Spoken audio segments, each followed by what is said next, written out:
went to go do something nerdy with myself, and I went to a comic book store to pick up some cards for Magic. I play Magic the Gathering like a nerd sometimes, and they had shirts like this for $5, and I said, I need a shirt that I can use at work that I don't mind if it gets fucked up.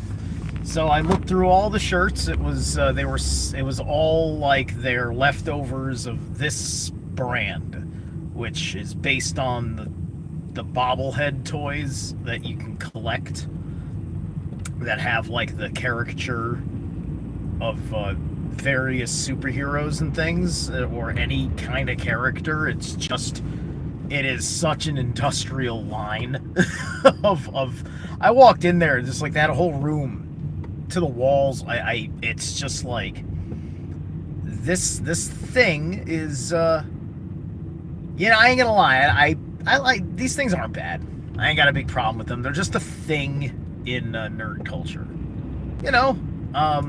and why not? It's a versatile kind of thing.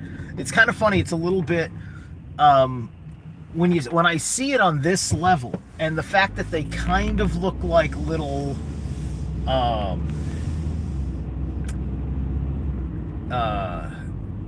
they called kame spirits?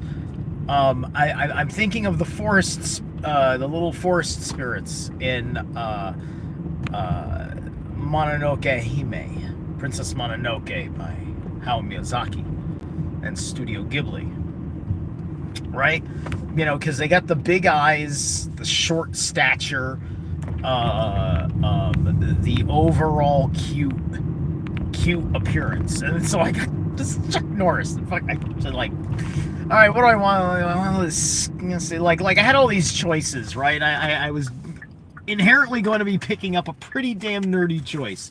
So I was looking at Skeletor and Spider-Man, and there was specifically one that was kind of cool, but I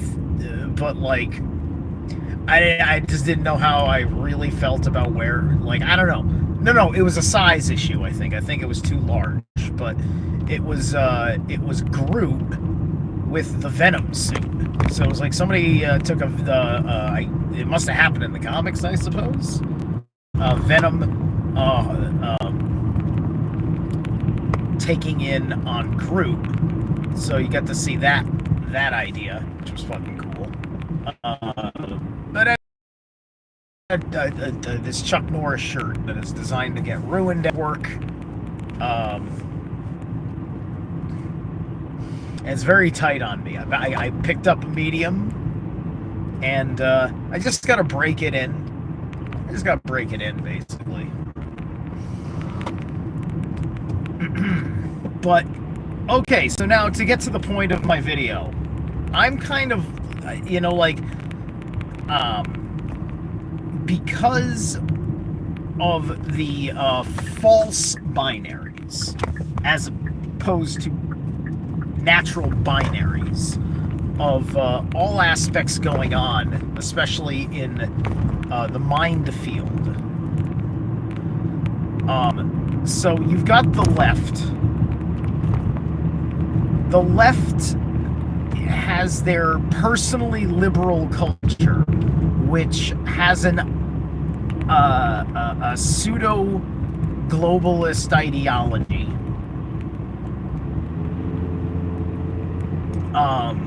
Which then is fueled by propaganda, anti-nationalist propaganda, right? As well as pro-propagandist or pro-globalist propaganda, right? So each is making the other look good and the other bad, and it's working on them, right? It's just like they do it because it works. And they're sitting there, and it's just like,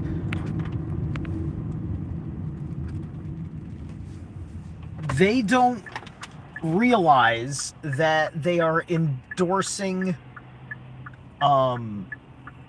threats to their own way of life, right? And so you've got this crazy game that's being played, because you've got Because the left doesn't have its own personal identity. It's wrapped in the general kind of zeitgeist of the amorphous ideas of the world, as opposed to being something that's been more refined, albeit by paltering techniques, worldviews that are coming at them the strongest, which is Islamicism and Christianism, right? Which has also reframed anti-Semitism as many non-Zionist Jews who are actually really against Israel's behavior towards Palestine. They're taking Palestine's side, right? Nobody fucking knows how Palestine fucking is supposed to work. They don't have a fucking organized body. They appeared to long ago. Gone are the days of the Clinton administration where you would see a Palestinian guy who was having conversations and such. And so naturally there's been this tremendous decline.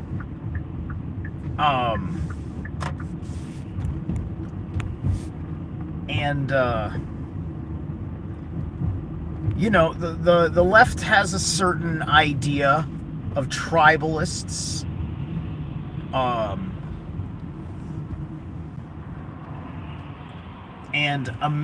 The American left looks at the immigration, or it looks at the takeover of the Americas from the Native Americans, and they blame this nation of these United States for all the bad that happened to the native tribes since we fucking started landing here, right? When that's not possible. There were several nations that then eventually just turned into British colonies, as opposed to a diverse mix of colonies. You got the fucking French colonies, which owned everything, much of what was west of the goddamn fucking Mississippi. Louisiana purchased anybody? So blame the fucking French. In fact, the French, my ancestors, some of my ancestors on grandma's side, were the ones who taught the motherfuckers how to scalp. It wasn't even a fucking Native American practice, apparently. They taught them how to scalp. Granted, if they had gone south, somebody could have taught them how to pull a guy's heart out from under their ribs. But anyway. Then you got the Spaniards, speaking of the barbarians. Mess that the Spaniards fucking picked up. There was no humane situation there for them to take hold of as far as the macro population is concerned. Right? This is Mel Gibson's, the dude who was just trying to get the fuck out of the city that fucking drug him into slavery for human sacrifice. He just looked at those ships like, oh shit, well, that's interesting, right? It's just like he knows he's gonna be all right. He's not stuck in the vicious cycle, right?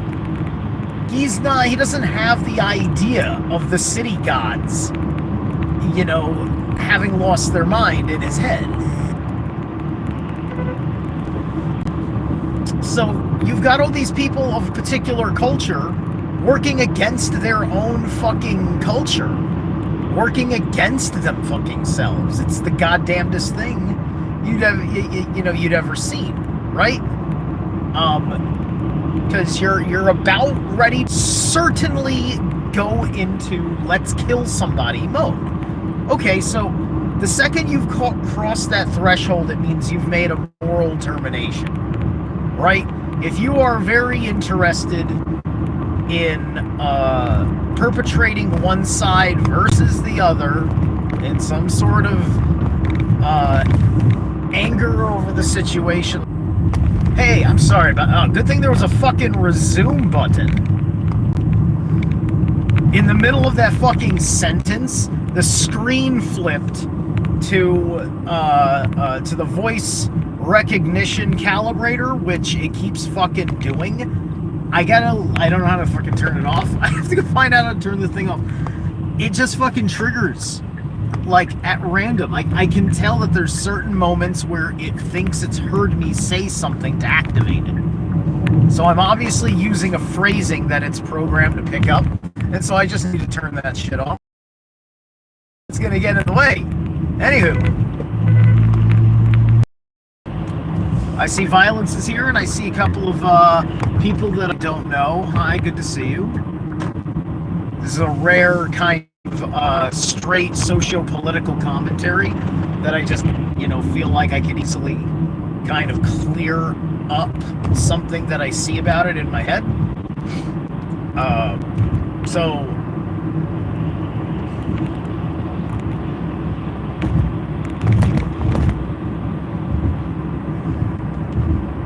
where was I? Ah, yes.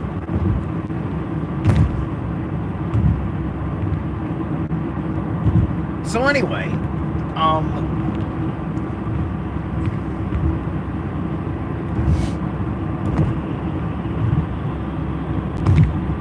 it's what I can see is that the only Muslims that are interested in leaving their world to come to ours are the Muslims that are not liked in their own world. And so their desire to be here is because they are not like the Muslims in charge. And if you're looking at Islam as a whole, you're probably able to see it the way you would see Catholicism as a whole, right? You're seeing all this cultural practice and all this way that they do business and live their lives and yada yada yada, and interesting meanings on life, and you want to see more of it because you're a little intrigued, whether that means you're interested in converting or not, but like you have a right to informed consent, and so you don't want to see anything change that you haven't fully understood yet, and certainly don't see a reason to change, especially if that change involves destroy. And so Palestine kind of gets wrapped up into all of this, and as well as any other kind of culture.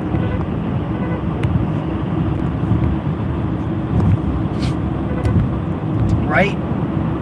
And, when you're just invested in what you misplace as the binary, that's vicious, right? Because you're choosing between two false choices. And it takes a long time kind of sitting out of it to calibrate and center yourself to find out what the true binary is. And you'll realize that it's very, very hard to find anybody that can get pulled into alignment. You're not going to sit there and watch a whole tribe of people start doing it right. You're going to find, like, the black sheep in that tribe doing it right.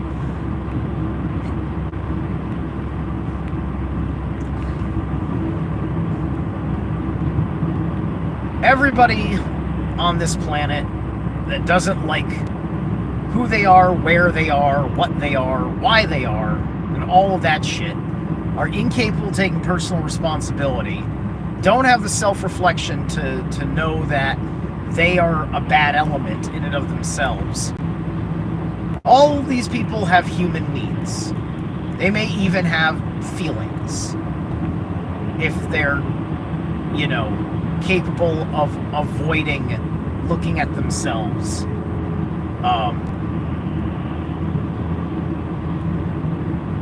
They can still certainly have feelings.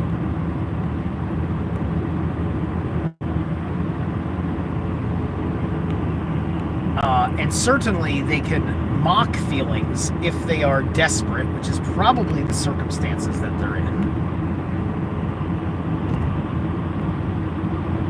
If they don't have those particular feelings, but they need to sell you on those feelings. And this is how they gain that sympathy. This is elements of Loki, this is elements of Set, who is also a trickster, who is specifically a god of foreigners. Right? So any immigration evils that you see in the world is Setian in nature. You know? Anywhere where you've got your god of foreigners, there's a Jotunnes who kind of counts as a goddess of foreigners, if you will. What is her fucking name?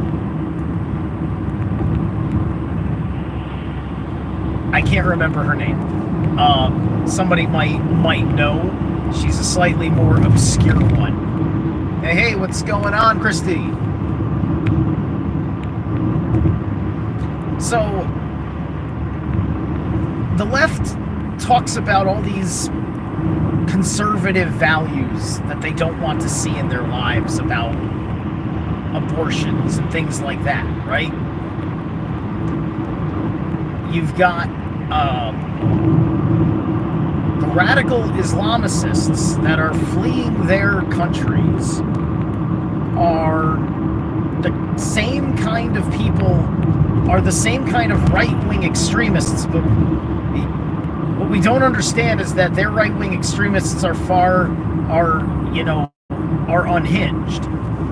You know, as opposed to like our right-wing extremists. Occasionally we get an unhinged one, but for the most part, they're not like unhinged. I'm just talking about emotional and psyche and all that stuff, right? You know, like it's mostly like drug addicts and drunks of that ideology, right? It's a number of clear signs. But when you've got your society here in the liberal world who is hopped up on pharmacos, you know, this society that has a high amount of trust for chemical sorcery.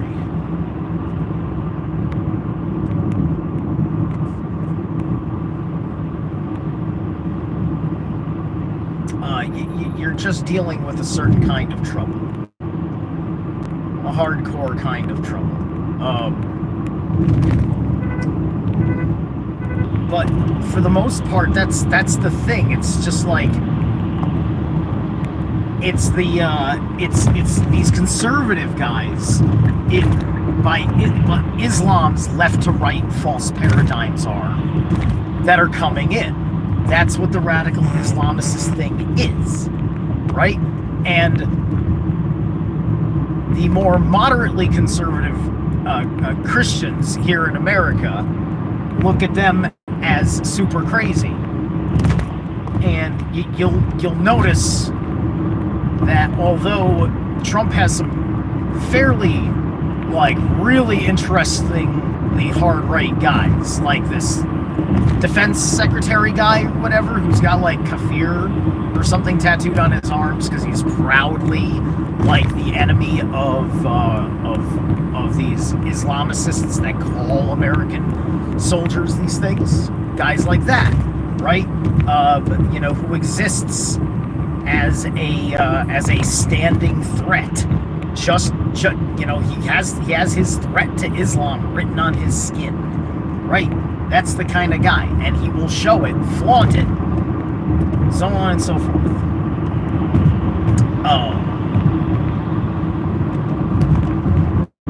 Right? And so he's fighting an enemy that has similar values as him, but he's not doing this as a value judgment.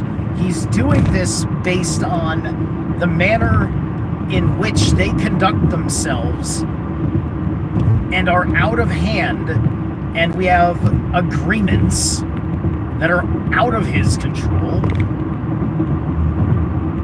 that seem to be the best option in a world that we agree wants to have us run protection for them. They need to run protection. That makes sense, right? It is not the policy that I want, but at the same time, also, as a nationalist, you have to see your position in the world, and when you don't have nationalist policy, because, you know, nationalism is not the idea that is taken over, right?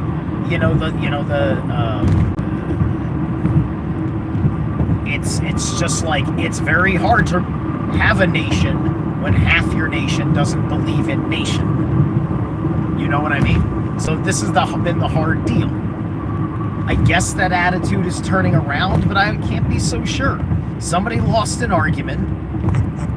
Things panned out a certain way in accordance of agreeability to the Electoral College to go with this plan, with this route, with this agenda.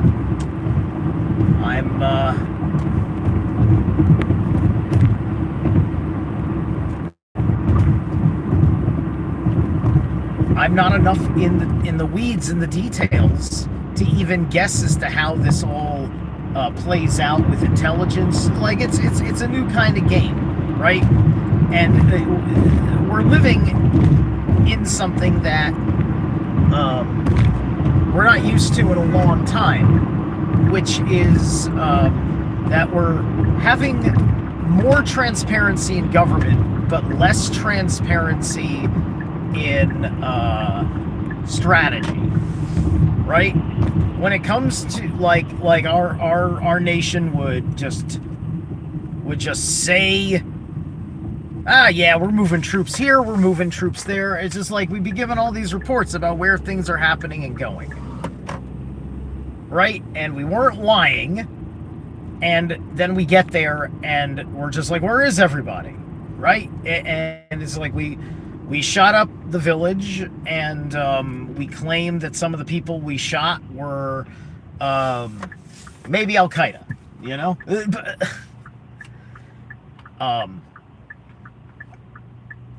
And we don't know now why all that stuff really happened, knowing what we know.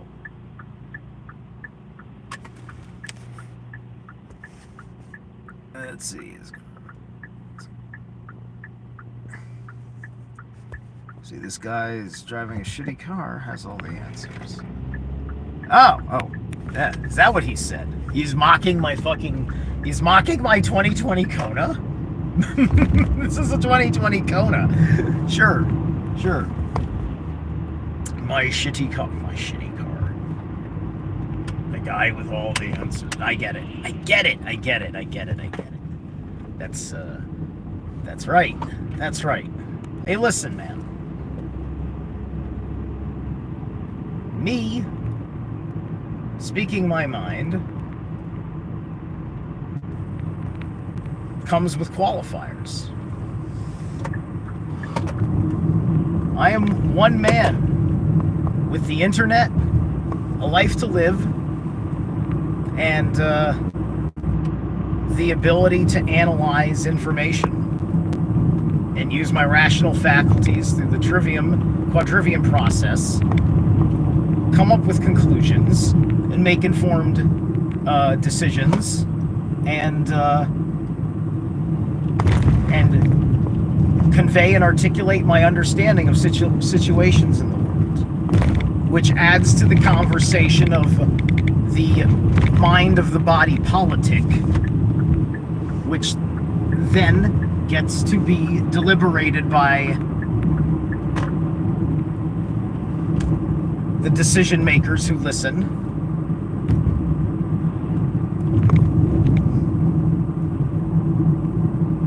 And then it is either picked up or dismissed. And that is the system of American principle in our manner of free speech in the public press.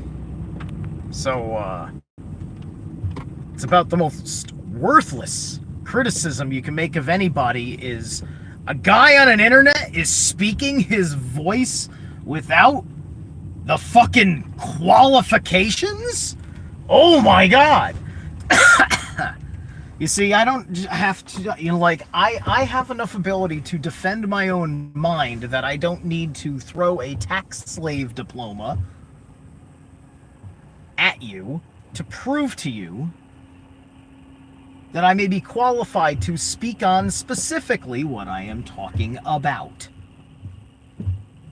Based on several factors, including personal experience, based on who I know, what I know, and where I am, so on and so forth. But anyway, it's not like that person's opinion affected anything or me. I just find it interesting how people just look at it that way, and they don't know why they dismiss me, but they just do, right? They just do. And it's either because they don't know what they're looking for on the internet,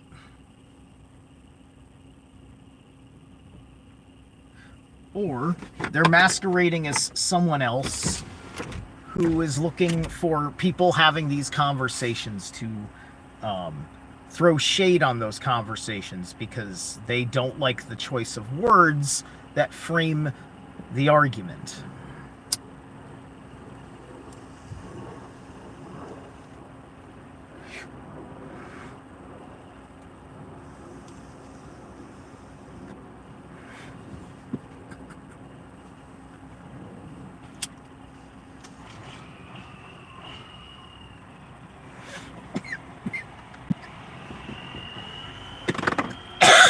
All right.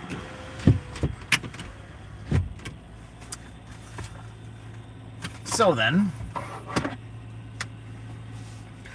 long story short, and then I got to get into work.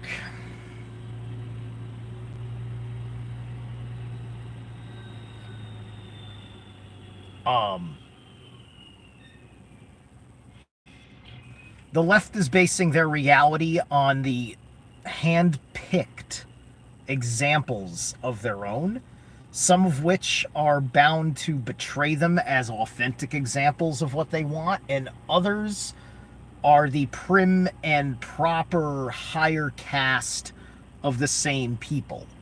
And they don't want you to understand how they are playing against each other just because of your illusionary likability of a thing and how much you believe in the system a certain way, and how much you've been lied to about how possible attaining your goals are, because no one's explaining to you how a lot of the logic in at least your process and certainly in your endgame worldview have devastating consequences.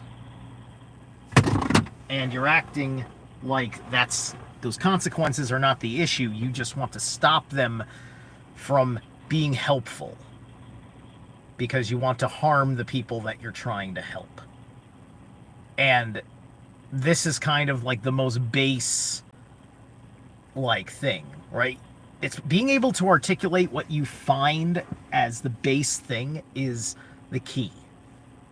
That's the key that kind of opens up your ability to kind of have a response when the mad logic manifests itself. Anyway, I gotta go.